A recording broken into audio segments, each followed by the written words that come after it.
Hello and welcome back to Hail to the Deadites. So happy day after BruceFest, everyone. I got to chat with a few of you in the virtual space last night, which was cool. Put some faces to names, and I hope you had a great time at BruceFest. I had a really great time. So I thought really quickly before I go get on a plane, I would do a little recap video of my experience and just stuff I liked about the festival, just for like feedback stuff, and also just to talk about it because it's fun to talk about. So I did the immersive game and the general admission. So around 7 o'clock my time, I got the email that the S-Mart brand ambassador training had started. So obviously, as such a loyal supporter of S-Mart, I hopped right in and started doing the brand training stuff, which is really fun. They had some really great effects in the video and stuff. It wasn't really too hard to jump into the story if you weren't aware of the lore or have been to past festivals but maybe know of the lore. So it was really great on that. There were quite a few puzzles, and I have more on that momentarily. And I'm not great at puzzles, so I thought it was going to be really hard. But the experience that I had solving these puzzles was not that difficult. So you watch some videos and then you have to find which server in S-Mart is being like corrupted. So it gives you a list, and then it gives you like the specifications for what like a correct IP address should be. And then once you find that one, you type it in a bar below. Okay, so I finished the first few training videos, and now I'm trying to figure out which of the S-Mart servers has a demon in it, which is a lot of fun, except it is a puzzle, and I am really bad with puzzles. So this is probably gonna take me a bit. Thank God they sent this out like 2 hours before the doors actually open, because it will probably take me 2 hours to figure this out, which I guess is like, a good like sort of proof thing of just how cool this immersive part of the game is. Okay, I think I cracked it. I decided instead of going through every number individually with all the rules, to start at the last rule and look. And so it says if the status is offline, there'll be 3 numbers, but one of the servers is offline and there's only 1 number at the end. So I'm gonna give that one a try and see if that is the server that's being attacked by Kandarian demons. Okay, so the IP address was not the password for the server area, but there is an email from S-Mart Security that says found items in the server room, and it's a bunch of letters.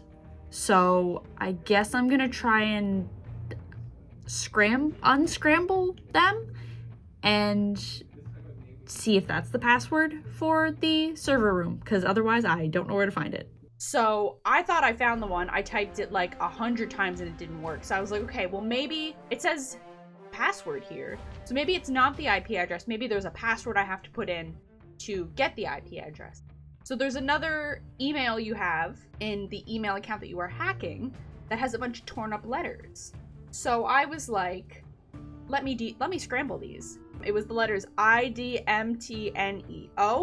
and I unscrambled that to Demento, which sounded a little Kandarian, I would say. Not demon right on the nose, but like Demento, like it was kind of there. And so I typed that in, and it worked, and it basically took me to like the end of the immersive experience. So I was like, cool. I beat that surprisingly quick. Maybe it's just short this year, so that everyone has time to finish it before it starts. So I was like, this is strange. And then I hopped over in the BruceFest Discord, and people were still struggling with the IP addresses. And I was like, this is very confusing. How is it taking them so long to figure out the IP address when all you need is this password? So I offered help and they did not take it. So anyways, I just sort of sat and watched them try to scramble the IP address thing.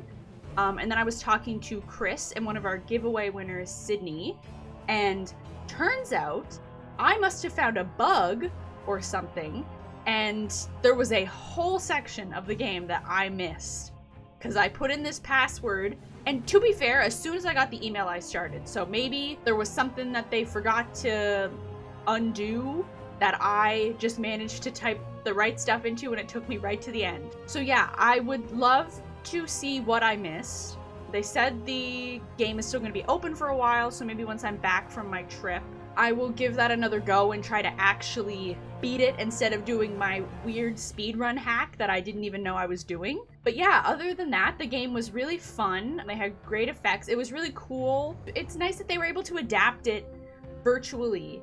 And I wonder if they're going to keep any elements of the virtual scavenger hunt almost when they go back to in-person someday, which is hopefully soon. Hopefully soon they go back to in-person. It'd be really cool to attend and actually meet some Evil Dead fans in person. So moving on, the first presentation of the evening was Esoterica with Dr. Justin Sledge. I was sort of in and out because I was checking out all the other rooms and stuff, but it was sort of on like what would happen if you found a real life Necronomicon and like real life books of the dead, and like what would actually happen if you summoned demons or angels or stuff like that. So sort of into like the witchcraft community type thing, which isn't really my forte or something I'm really interested in, but I think it was really cool that they have this element of realism as a part of the festival to, I guess, show you the real life consequences of summoning a demon or reading from the Book of the Dead. So the next presentation after that was Comics with Stephen Scott, who was the writer of the Army of Darkness versus Bubba Hotep comics. I have not been really into the Evil Dead comics, so I didn't know that this was a thing.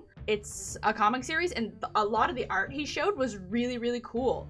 And like, something I would definitely check out. If it's all compiled into a graphic novel, I would definitely check it out. So the comic takes place post Bubba Hotep, and not to sound like a fake fan, but I still have not seen Bubba Hotep, so I really need to move that up in my watch list. And then actually the guy gave a recap of the whole first issue to sort of fill us in on the story a little bit, which I thought was really good. Instead of being like, here's what it is and that's it, he was like, here's what it is, and you know, here's the backstory to it, and here's what the first issue is, to sort of like tease you into reading it some more, because he didn't like read it panel for panel, but he sort of gave the gist for every page. And so it was quite short, but I really enjoyed listening to it. There was also trivia going on. Now, I don't know if you know my backstory, but I won my spot on Hail to the Deadites by winning their Evil Dead trivia on Facebook. So I would consider myself an expert in Evil Dead trivia. So I was like gung-ho to do this because I thought maybe there'd be different rounds where it's like, oh, this one's gonna be Evil Dead themed and this one's gonna be like Bruce knowledge. I thought there would be different categories, but it was all Bruce related trivia. And I know a handful of stuff about Bruce, but unfortunately I didn't want to risk embarrassing myself and losing pathetically, so I did not do the trivia. However, I watched, I would say, most of the rounds, like popping in and out and going between rooms and stuff. So I thought that was really cool. And if they did it in person again, I would definitely try and compete. So then it was time for Dana's panel, and you know, I took a couple notes during the panels, just things I thought you guys would think were cool if you maybe weren't at the festival or just wanted like the gist of what we talked about. So Dana very last minute announced she was doing like one-on-one meet and greet things in the virtual world, and she was being so awesome to fans that her meet and greets were running overtime, so her panel did start a few minutes late just because she was talking to so many people. And a lot of people I saw like in the chat for the main room were saying like she treats it like you're face to face and stuff, and is like really genuine. I don't know, she doesn't act like there's like a clock ticking to like kick you out of the room and bring the next person in. So I love Dana. One of the best episodes we did. So much fun. Would love to have her back again. Absolutely love Dana. So anyways, her panel, she started it out by just telling us how much she appreciates Evil Dead fans and how we're almost like friends because we're so awesome, I guess. Yeah, and that was really nice to hear, because like, I don't know, Dana's like pretty big in like the terms of the Evil Dead sphere. So it's just cool to hear her appreciate us and stuff. I really liked that. The big draw of her panel was she was going to show her screen tests for Ash vs. Evil Dead, that Bruce is in with her, and then that Sam is behind the camera filming. She did say that Sam filmed these on like a camcorder from Radio Shack or something, like not professional equipment, which I think is really funny, and the videos are great. I hope she releases them online because they're actually really sweet to watch her like gunning for the role of Kelly and stuff, and like slowly becoming this character, and now Kelly's such a big part of her life. It's really cool and awesome. She had some stuff to show off that she took from the show.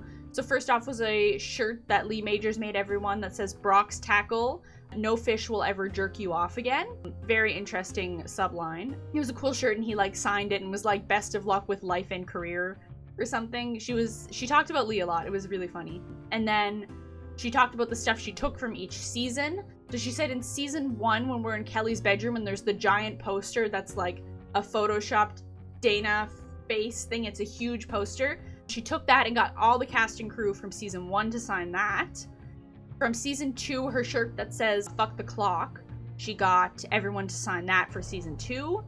And then season 3, she got to take one of her jackets that she wore as Kelly and got everyone to sign it in like a silver Sharpie. So it looked really cool. And then she also mentioned she kept the puppet jacket, which I cannot remember off the top of my head. It's been so long since I watched season 3. But yeah, it was really cool to see all the sentimental stuff she had. And she had nothing but good things to say about working on Ash vs. Evil Dead, which was really, really nice. And then she showed us her screen tests and stuff, and the scene that she read to audition for the role was the scene of Ash and Kelly in the value shop in the very first episode. So really cool to see that, and really great panel. So that wasn't it for Dana. She moderated Bruce's panel. So Bruce's panel started at like 11 p.m. for me, just because of time zone stuff. And it was like 2 hours long. So totally worth staying up because it was really fun. But yeah, it was quite late for me. So it was called his acting masterclass. So he had, I think, 4 or 5 videos to show of different clips of him like in roles and stuff, but with like specific themes. So the first one, I started writing down the names as soon as the second one started. So I forgot the name of the first one. But anyways, it was a bunch of commercials he did for like Trans Am, and then one selling seats for cars. There were some clips from Thou Shall Not Kill, or like Striker's War, his death scene from that. There was stuff from The Blind Waiter, and I think It's Murder. There was a scene of him chugging gin and tonic. A Grand Am commercial from 1988. A car parts or Napa parts Cleveland Smith bounty hunter commercial, I think. And some industrial training car sale videos that he did for Kmart, or he did other videos for Kmart or something. And then the people said there was also clips from one of his short films going back. And he said a lot of these were local commercials in Detroit, so they're not really publicly available online or like showed anywhere outside of Detroit. So it was really cool to see a lot of these for like the first time and stuff. So he gave some background on Striker's War, because obviously unless you're like really getting into like the pre-Evil Dead stuff, you wouldn't really know about that. And then they talked about the grocery store that him and Bruce, and then he talked about the grocery store that him and Sam worked at, and just sort of wreaking havoc on the customers, and like their bosses just tolerating their like shenanigans and then filming after closing and stuff like that, which is really funny. He talked about a film he did called The Great Bogus Monkey Pig, and then I forgot to write down the last word, Schwindel. And that was really funny, and Dana was like weak at the name. So the second video was called Acting is Reacting, and afterwards Bruce said it should be called Acting is Overreacting. And shout out to Darkalio, I think that's how you pronounce it, who made all the montages. I think he works with the BruceFest team or Bruce. They were really good montages. He said that Sam directing and like their dynamic while he's directing is like a bad vaudeville routine, which obviously if you've seen any of like the behind the scenes stuff from Evil Dead or Evil Dead 2, like those the Tales from the Cutting Room Floor videos, you would sort of see that. And it's one of my favorite dynamics, honestly, like of all time. The slap he gets in Army of Darkness was a real slap that he didn't know what was coming. So when he slams his hand on the table, that is a genuine reaction because he did not know he was getting slapped. The next video was called Dripping with Goo. So it was a lot of clips of him with prosthetics or getting covered in goos of various colors, like blood and all the different sludges he gets covered in the Evil Dead movies. Dana mentioned 400 gallons of blood in Evil Dead 2, probably when all that comes down on him and stuff. Bruce's advice for the young people was to get in shape, do yoga, and not party. He said that a few times. He had lots of stories of Sam directing, which is really cool to hear because he's my favorite director. Both Dana and Bruce talked about how cold and damp the sets were for Evil Dead stuff. And then the fake blood was cold, so you were just cold all the time. Dana told the story of Sam anointing her with a paintbrush of fake blood on the set of Ash vs. Evil Dead. And then they talked about getting sprayed down with blood for the show. And it was like a viscera cannon of blood. And then Dana said it was like getting hit in the eyes with 50 super soakers, obviously full of fake blood, which would hurt a lot. They gave props to all the Deadite extras on Ash vs. Evil Dead. They had to start their makeup at 2 in the morning. And they were in the chair for 2.5 hours. And they were completely blind, like, all day because of the white sclera lenses they have to wear. And then Bruce told the story of them wearing, like, the glass ones for the original Evil Dead, and, like you could only have them in for 15 minutes at a time and everyone was miserable, and he talked about the latex point. It's stuff I know, but I love hearing about the making of Evil Dead 1 so much. I'm a wealth of knowledge on the making of that film. So much so that it's like I'm there. The next video was called Acting Intimate and Romantic Junk. So this was a lot of Bruce kissing scenes, and they got into stunt doubles stuff. I didn't really take too many notes here because I was like paying attention and stuff, and they were saying stuff that was cool, but nothing that I jotted down. Except for Bruce's stunt double, when finishing a stunt, he would say, "Fuck this shit, boss," as his reaction to like getting thrown downstairs or getting slammed into a wall or something. So that was really funny to hear, and they gave mad props to their stunt performers for Ash vs. Evil Dead and other projects that they've done. The next video was called Acting with Animals, Monsters, and Children. Didn't really take too many notes during this. It was getting late at this point, so I was getting tired. But Bruce did say his best on-set animal experience was with Comet the horse, who I think is the horse from Briscoe County Jr. Not sure, haven't watched it.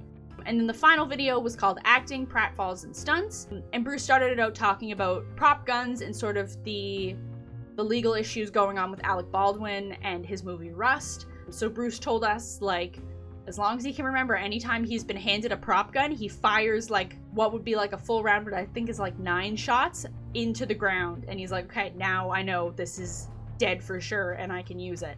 I'm just making sure there's nothing live in it.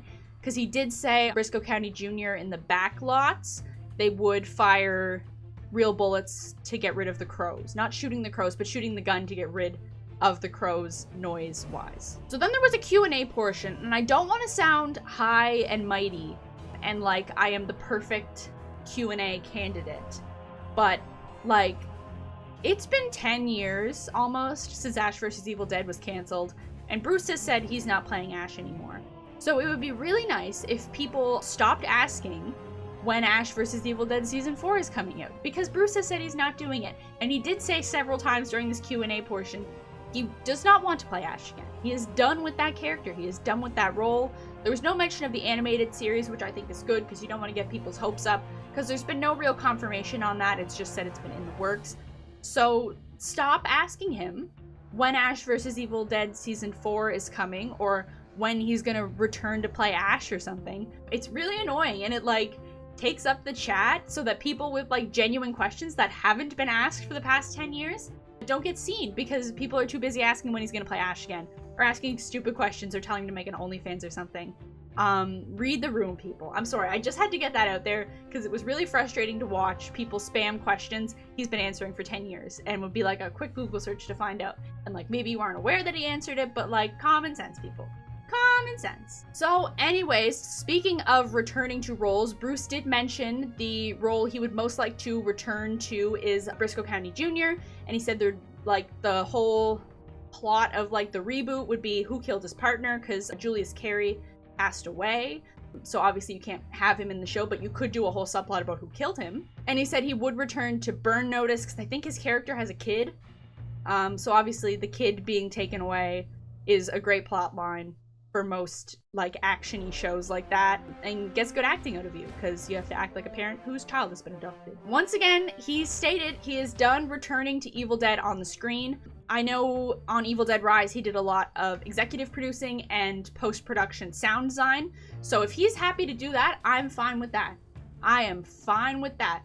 I think it's really cool he's still involved with it even though he's not on screen, and I really appreciate that. He did confirm there's a third If Chins Could Kill book in the work. He said something about 10 years, so I don't know if he's releasing it in 10 years or it'll be the last 10 years to cover. So I'm interested to see that. I listened to the audiobooks of the first 2 and they're just great. They're great to listen to. He talked a bit about working in post-production sound for most of his career on stuff with Sam and then other stuff. And he said that sound is the last chance to save a film, and that's why he loves doing it, because if a scene sucks, maybe it just needs a different music track, or maybe it just needs more sound effects or something. It's a way that you can like sculpt the scene better maybe than it was filmed or acted, which I think is really cool. We talked about the fly noise at the beginning of Evil Dead and then at the end, and then how they brought that back for Evil Dead Rise because Bruce worked on the sound for that film. He talked towards the end about doing post-production sound for Darkman because he had just gotten divorced, kicked out of his house, and had no money. So Sam offered him a spot doing sound stuff. So Bruce dubbed one line in Darkman, I think where he's screaming on a roof or something, because obviously they're not going to get Liam Neeson back just to scream in the sound booth. And then all the swearing in it for the TV cut, Bruce dubbed over all of the swearing as Liam Neeson. When he talked about how, obviously in the film, Liam Neeson has the gauze over his mouth with like the Darkman like bandage wrapping stuff, so Bruce re-recorded all those lines with gauze over his mouth so it matched the tone of the film without having to go in and digitally manipulate it and stuff so that it blended with the original audio. And then also in Darkman, Bruce did all the death sounds for every dead and dying criminal in the film, like all the screams and like grunts and stuff that the stunt performers wouldn't have done because they're stunt performers and not actors in that sense. He dubbed all those. And then finally, the last thing Bruce talked about, which isn't so much Bruce trivia as it is just Darkman trivia. So Frances McDormand, who is the female lead in Darkman, smoked during the film, and then after the film wrap, she stopped smoking. So about 6 months later, she had to come in and redo a couple of her lines, but her voice had gotten so much higher and clearer since she stopped smoking that they had to digitally synthesize her voice in post for all these re-recorded lines would match the film, so they had to like pitch it down and like add some noise to it, I guess, to try to mask the fact that her voice was much higher and clearer now since she stopped smoking. So that was my BruceFest adventure virtually. I had a blast doing it. Awesome people behind it. If you haven't watched our interview with Selena and Paul, please go check that out because it is so much fun. Chris also has a little video, so I'm going to insert that here for you guys to watch. So this is just going to be a quick little video about what an absolute blast I had during BruceFest. The alternate reality game of being an S-Smart brand ambassador and, you know, trying to help Tamara versus other people involved with S-Smart was very, very fun and compelling and interesting. Very well put together, very intricately detailed, and some of the poses were actually really challenging.